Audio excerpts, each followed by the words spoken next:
I was like, oh, we'll just wait. We won't call the midwife right away. I mean, first babies is bound to take a while. And he had been up for about 20 minutes and was like, we're going to call her, right? We're going to call her.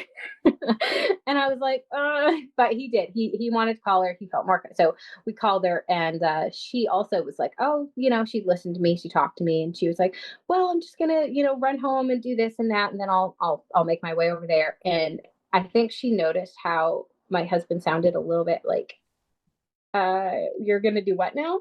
That she was like, okay, well, if you want, I'll just come down.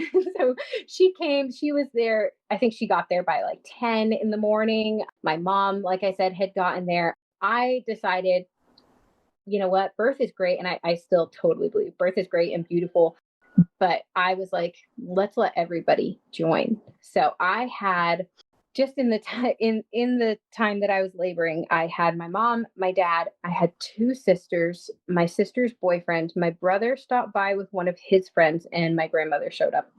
And all those people in this space while I was in labor. And that was totally my idea, my call. I was like, this is going to be fine, not understanding the quiet inner, strength that you need to do this.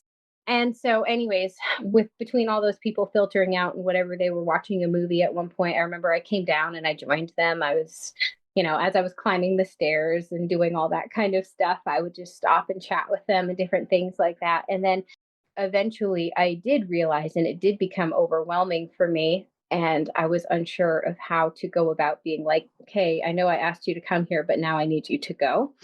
So I didn't. And I just was like, it'll be fine. And I just kind of pushed through that. And it took a long, so because of all those things and just it being a first labor and whatever else, it was long.